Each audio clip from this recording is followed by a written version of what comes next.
എല്ലാവർക്കും നിമിഷാസ് കിച്ചണിലേക്ക് സ്വാഗതം. ഇന്ന് നമുക്കൊരു കുക്കീസ് ഉണ്ടാക്കാം. അപ്പോൾ സാധാരണ രീതിയിൽ കുക്കീസ് ഒക്കെ ഉണ്ടാക്കുന്ന സമയത്ത് അത് ബേക്ക് ചെയ്തെടുക്കണ്ടേ. ഇന്ന് നമ്മൾ ഉണ്ടാക്കുന്ന ഓട്സ് കുക്കീസ് ബേക്ക് ചെയ്തെടുക്കേണ്ട ആവശ്യമൊന്നുമില്ല. വളരെ എളുപ്പത്തിൽ കുറച്ച് ചേരുവകൾ ഉപയോഗിച്ചിട്ട് നമുക്ക് നല്ല രുചികരമായിട്ട് തന്നെ തയ്യാറാക്കാവുന്നതുള്ളൂ. അപ്പോൾ നമുക്ക് എങ്ങനെയത് ഉണ്ടാക്കണേന്ന് നോക്കാം. നമുക്കപ്പോൾ എളുപ്പത്തിൽ ബേക്ക് ചെയ്യാതെ ഉണ്ടാക്കാൻ പറ്റുന്ന ഓട്സ് കുക്കീസ് ഉണ്ടാക്കാം. അതിന് വേണ്ടിയിട്ട് ഞാനിവിടെ ഒരു കടായി എടുത്തിട്ടുണ്ട്. ഇതിലേക്ക് ഞാൻ 50 ഗ്രാം അളവിൽ ബട്ടറാണ് ചേർത്ത് കൊടുക്കുന്നത്. അപ്പോൾ ബട്ടർ എടുക്കുമ്പോൾ നിങ്ങൾക്ക് സോൾട്ടഡ് ബട്ടർ വേണമെങ്കിൽ എടുക്കാം, അൺസോൾട്ടഡ് ബട്ടർ വേണമെങ്കിൽ എടുക്കാം, ഏത് വേണമെങ്കിലും എടുക്കാം, പ്രശ്നമൊന്നുമില്ല. ഞാനിപ്പോൾ സോൾട്ടഡ് ബട്ടർ തന്നെയാണ് കേട്ടോ എടുക്കണത്. അപ്പോൾ സോൾട്ടഡ് ബട്ടർ തന്നെ എടുക്കണമെന്നുണ്ടെങ്കിൽ പിന്നെ ഇതിലേക്ക് ഉപ്പ് ചേർത്ത് കൊടുക്കേണ്ട ആവശ്യമില്ല. ബട്ടർ ഇതേ നന്നായിട്ടൊന്ന് ഉരുകി വരുന്നുണ്ട്. ഈ ഒരു സമയത്ത് തീ കുറച്ച് വയ്ക്കാം കേട്ടോ, അല്ലെങ്കിൽ ബട്ടർ പെട്ടെന്ന് കരിഞ്ഞു പോകാനുള്ളൊരു സാധ്യതയുണ്ട്.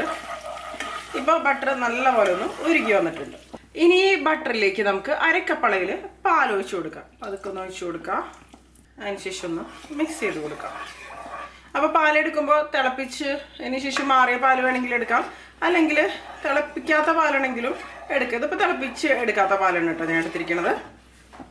ഇനി ഇതിലേക്ക് നമുക്ക് പഞ്ചസാര ചേർത്ത് കൊടുക്കാം. 1 കപ്പ് അളവിലാണ് പഞ്ചസാര ഞാൻ ഇതിലേക്ക് ചേർക്കണത്, നമ്മുടെ ഒരു മധുരത്തിനനുസരിച്ച്. ഇനി പഞ്ചസാര നന്നായിട്ടൊന്ന് ഉരുകി വന്നോട്ടെ, ഇളക്കി കൊടുക്കാം. അപ്പോൾ ഈ പഞ്ചസാര ഒന്ന് ഉരുകി വരട്ടെ. ആ ഒരു സമയം കൊണ്ട് നമുക്കിത് ഇതുപോലെ ഒരു ബട്ടർ പേപ്പർ വെച്ചിട്ട് ഞാനൊരു പാത്രം ഒന്ന് ലൈൻ ചെയ്ത് വെച്ചിട്ടുണ്ട്. ഇത് ഇപ്പോൾ ഒരു ബേക്കിംഗ് ട്രേ ആണ്, നമ്മൾ ബേക്ക് ചെയ്തൊന്നും എടുക്കുന്നില്ല, പക്ഷെ ഒരു പരന്ന പാത്രം എന്നുള്ളൊരു രീതിയിൽ ഇതിൽ ബട്ടർ പേപ്പർ വെച്ച് കൊടുത്തോന്നുള്ളൂ കേട്ടോ. എന്ത് പാത്രത്തിൽ വേണമെങ്കിലും ഇതുപോലെ ഒരു ബട്ടർ പേപ്പർ ഇട്ട് കൊടുത്താൽ മതി. ഇപ്പോൾ കണ്ടോ, എല്ലാം കൂടി ഒന്ന് നന്നായിട്ടൊന്ന് യോജിച്ച് പഞ്ചസാരയൊക്കെ ഒന്ന് ഉരുകി വരുന്നുണ്ട്. ഈ ഒരു സമയത്ത് നമുക്ക് ഇതിലേക്ക് ഒരു 1/4 കപ്പ് അളവിൽ കൊക്കോ പൗഡർ ചേർക്കാം. ഇതിപ്പോൾ അൺസ്വീറ്റൻ കൊക്കോ പൗഡറാണ് ഞാൻ ഇതിലേക്ക് ചേർക്കണത്. മധുരം ഇല്ലാത്ത കൊക്കോ പൗഡറാണ് കേട്ടോ. ഇട്ട് കൊടുക്കാം. അതിനുശേഷം നല്ലപോലെ ഒന്ന് മിക്സ് ചെയ്ത് കൊടുക്കാം. കട്ടകളൊക്കെ പോലെയൊക്കെ എടുക്കണതൊന്ന് റെഡി ആയിട്ട് വന്നോളൂ.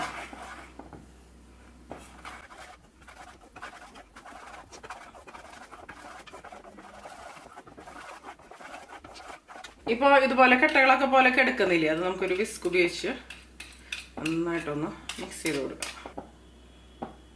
ഇപ്പോൾ കണ്ടോ, നല്ലപോലെ ഒന്ന് മിക്സ് ആയിട്ട് വന്നിട്ടുണ്ട്. ഞാൻ തീ കുറച്ച് തന്നെയാണ് കേട്ടോ വെച്ചിരിക്കുന്നത്. ഇനി നമുക്ക് ഇതിലേക്ക് വാനില എസൻസ് ചേർത്ത് കൊടുക്കാം. ഞാനൊരു 2 ടീസ്പൂൺ അളവിൽ വാനില എസൻസ് ചേർക്കുന്നുണ്ട്. ഇതിന് നല്ലൊരു ഫ്ലേവർ വേണമല്ലോ നമുക്ക്. ഇളക്കി കൊടുക്കാം. ഇതിപ്പോൾ കണ്ടോ, എല്ലാം കൂടി ഒന്ന് തിളച്ച് വന്നിട്ടുണ്ട്. ഇതിലേക്ക് നമുക്ക് പീനട്ട് ബട്ടർ ചേർത്ത് കൊടുക്കാം. ഇതിപ്പോൾ ഹോം മെയ്ഡ് പീനട്ട് ബട്ടറാണ് കേട്ടോ. ആ പീനട്ട് ബട്ടറൊക്കെ തയ്യാറാക്കുന്ന വീഡിയോ ഇതിന് മുമ്പ് ഞാൻ ചെയ്തിട്ടുണ്ട്. നിങ്ങൾക്ക് താല്പര്യം ഉണ്ടെങ്കിൽ കണ്ടു നോക്കാവുന്നതുള്ളൂ. 1/2 കപ്പ് അളവിലാണ് പീനട്ട് ബട്ടർ ഞാൻ ഇതിലേക്ക് ചേർത്ത് കൊടുക്കുന്നത്. കപ്പലണ്ടി എന്താ പറയുക, നമ്മൾ ഗ്രൈൻഡ് ചെയ്ത് എടുക്കുന്ന സമയത്ത് അതിൻ്റെ ഉള്ളിൽ നിന്നുള്ളൊരു ഓയിൽ തന്നെ റിലീസായിട്ട് വരുമല്ലോ. എക്സ്ട്രാ ഓയിലൊന്നും ചേർത്തിട്ടൊന്നുമില്ല. പിന്നെ ഇതിൻ്റെ കൂടെ തന്നെ ഞാനൊരു 1/2 കപ്പ് അളവിൽ ക്രഷ്ഡ് പീനട്ട്സാണ് ചേർത്ത് കൊടുക്കുന്നത്. പീനട്ട് ബട്ടർ നിങ്ങൾ എടുക്കുമ്പോൾ ക്രഞ്ചി ആയിട്ടുള്ള പീനട്ട് ബട്ടർ എടുത്തു കഴിഞ്ഞാൽ എന്താ പറയുക, ഈ ഒരു ക്രഷ്ഡ് പീനട്ട്സ് പിന്നെ ചേർത്ത് കൊടുക്കേണ്ട ആവശ്യമില്ല. കുക്കീസ് കഴിക്കുമ്പോൾ ഒരു ക്രഞ്ചി എഫക്റ്റിന് വേണ്ടിയിട്ടാണ് ഇതുപോലെ ചെയ്യുന്നത് കേട്ടോ.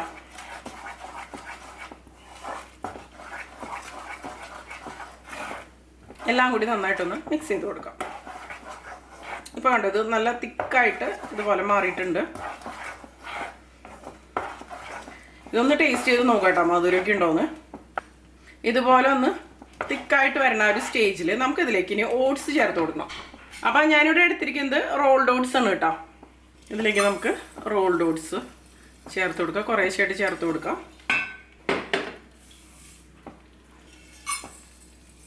2 കപ്പ് അളവിലാണ് റോൾഡ് ഓട്സ് ചേർത്ത് കൊടുക്കുന്നത് കേട്ടോ.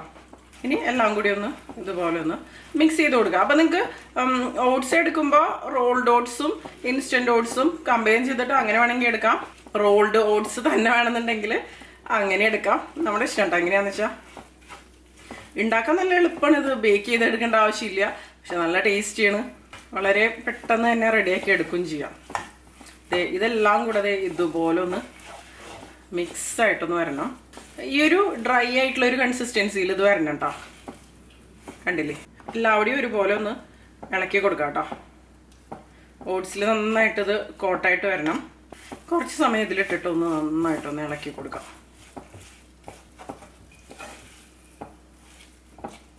ഇത് മതി. നമുക്ക് ഫ്ലെയിം ഓഫ് ചെയ്ത് കൊടുക്കാം. ഇനി ഇത് ഈ ചൂടോടി കൂടി തന്നെ നമ്മൾ നേരത്തെ ലൈൻ ചെയ്ത് വെച്ച ബട്ടർ പേപ്പർ ലൈൻ ചെയ്ത് വെച്ചിട്ടില്ലേ, അതിലേക്ക് നമുക്കത് സ്പ്രെഡ് ചെയ്ത് കൊടുക്കാം കേട്ടോ. ഇതിലേക്ക് നമുക്ക് വെച്ച് കൊടുക്കാം. ബട്ടർ പേപ്പർ ഇട്ട് കൊടുക്കുന്നത് ഇത് പെട്ടെന്ന് വിട്ട് കിട്ടാൻ വേണ്ടിയിട്ടാണ് കേട്ടോ. നമുക്ക് ഇതുപോലെ സ്പൂണിൽ 1 സ്പൂൺ എന്നുള്ള രീതിയിൽ ഒരു കുക്കീസിൻ്റെ വലുപ്പത്തിൽ അത്രയും എടുക്കാം. എന്നിട്ട് ഈ ഒരു ബട്ടർ പേപ്പറിൽ നമുക്ക് ഇട്ട് കൊടുക്കാം. ബട്ടർ പേപ്പറിൽ ഞാൻ എണ്ണയൊന്നും അപ്ലൈ ചെയ്തൊന്നും കൊടുത്തിട്ടൊന്നുമില്ല. എന്നിട്ട് ഇതുപോലെ പതുക്കൊന്ന് സ്പ്രെഡ് ചെയ്ത് കൊടുക്കാം. കണ്ടോ? ഈ ഒരു രീതിയിൽ ഷേപ്പ് ചെയ്യണമെങ്കിൽ ഷേപ്പ് ചെയ്യാം, അത്രയേ ഉള്ളൂ. ഇതേ കണ്ടോ? ഒരെണ്ണം ഞാൻ ഇതുപോലെ ഒന്ന് സ്പ്രെഡ് ചെയ്തെടുത്തിട്ടുണ്ട്. ഇതുപോലെ അടുത്തതെടുക്കാം. 1 സ്പൂൺ എന്നുള്ളൊരു അളവിൽ എടുക്കാം. അങ്ങനെ വെച്ച് കൊടുക്കാം. പതുക്കൊന്ന് സ്പ്രെഡ് ചെയ്തെടുക്കാം. കുറച്ചൊരു തിക്നെസ്സിൽ കുക്കീസിൻ്റെ ഒക്കെ പോലെ കുറച്ചൊരു തിക്കായിട്ട് തന്നെ നമുക്ക് സ്പ്രെഡ് ചെയ്ത് കൊടുക്കാം കേട്ടോ. തീരെ കനം കുറച്ചിട്ടല്ല, എല്ലാം ഇതുപോലെ തന്നെ ഒന്ന് പതുക്കെ സ്പ്രെഡ് ചെയ്ത് കൊടുക്കാം. ചൂടോടുകൂടി തന്നെ ഇത് ചെയ്യാം കേട്ടോ, അല്ലെങ്കിൽ ഇത് ചെയ്യാൻ പറ്റില്ല. പീനട്ട് ബട്ടറൊക്കെ ചേർത്ത് കൊടുക്കുമ്പോൾ നല്ല ടേസ്റ്റ് ആയിട്ട് തന്നെ വരും കേട്ടോ. ഇതുപോലെ ഒന്ന് സ്പ്രെഡ് ചെയ്തെടുത്തിട്ടുണ്ട്. എല്ലാം ചെയ്യാം കേട്ടോ. ഇത് വേറൊരു പാത്രത്തിൽ ഞാൻ അതുപോലെ ഇട്ട് കൊടുക്കുന്നുണ്ട്. വേറെ നട്ട്സ് നിങ്ങൾക്ക് ചേർക്കണമെങ്കിൽ അങ്ങനെയും ചെയ്യാം കേട്ടോ. എല്ലാം ഇതുപോലെ ഒന്ന് സ്പ്രെഡ് ചെയ്തെടുക്കട്ടെ. ഇപ്പം കണ്ടോ, ഞാൻ എല്ലാം ഇതുപോലെ റെഡിയാക്കി എടുത്തിട്ടുണ്ട് കേട്ടോ.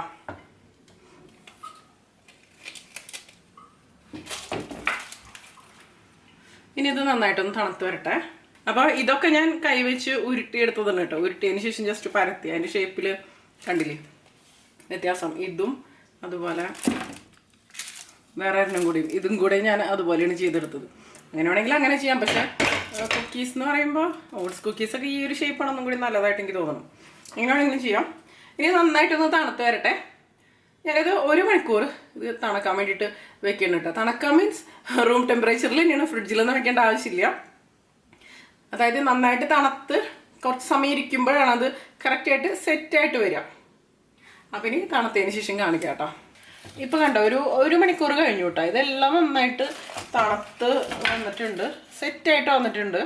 ശരിക്കും പറഞ്ഞാൽ 1 മണിക്കൂർ വേണ്ട, ഒരു അരമണിക്കൂർ. ഇതൊക്കെ ഒന്ന് അതായത് ചൂടാറി കഴിയുമ്പോഴേക്കും തന്നെ ഇത് സെറ്റായിട്ട് വന്നോളൂ കേട്ടോ. അപ്പോൾ ഇത് എടുക്കാൻ വലിയ ബുദ്ധിമുട്ടൊന്നുമില്ല. അത് ഇതുപോലെ ഒന്ന് ബട്ടർ പേപ്പർ ഇതുണ്ടോ ഇതുപോലെ ഒന്ന് ആക്കി കൊടുത്തു കഴിഞ്ഞാൽ ഈസി ആയിട്ട് ഇത് പോകും. ഇതിൻ്റെ ഒരു ടെക്സ്ചർ എന്ന് പറയണത് ഈ ഒരു ടെക്സ്ചറാണ് കേട്ടോ. ഒരു ചൂവി ആയിട്ടുള്ള ടെക്സ്ചറാണ്. ഒന്ന് ടേസ്റ്റ് ചെയ്തിട്ട് പറയാം.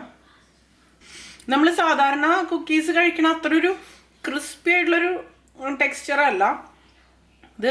ചെറുതായിട്ടൊരു ക്രിസ്പിയും അതുപോലെ ചെറുതായിട്ടൊരു ചൂവി ആയിട്ടുള്ള ടെക്സ്ചറാണ്. പക്ഷെ നല്ല ടേസ്റ്റിയാണ് കേട്ടോ.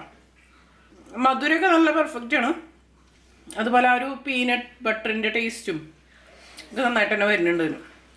അപ്പോൾ ഇതിലേക്ക് നിങ്ങൾ എടുക്കണ ഇൻഗ്രീഡിയൻസിൻ്റെ അളവൊക്കെ പെർഫെക്റ്റ് ആയിട്ട് വന്നു കഴിഞ്ഞിട്ടുണ്ടെങ്കിൽ കറക്റ്റായിട്ട് നമുക്ക് സെറ്റ് ചെയ്ത് എടുക്കാൻ പറ്റും. അപ്പോൾ എല്ലാവരും തയ്യാറാക്കി നോക്കുക. അതിനുശേഷം നിങ്ങളുടെ അഭിപ്രായങ്ങളൊക്കെ പറയാം കേട്ടോ. ബേക്ക് ചെയ്തെടുക്കേണ്ട ഒരു ബുദ്ധിമുട്ട് കാര്യങ്ങളൊന്നും ഇല്ലല്ലോ, വളരെ ഈസിയാണ്. അപ്പോൾ എല്ലാവരും തയ്യാറാക്കി നോക്കിയതിന് ശേഷം നിങ്ങളുടെ അഭിപ്രായങ്ങളൊക്കെ പറയാം കേട്ടോ. എന്തായാലും ഇഷ്ടപ്പെടും.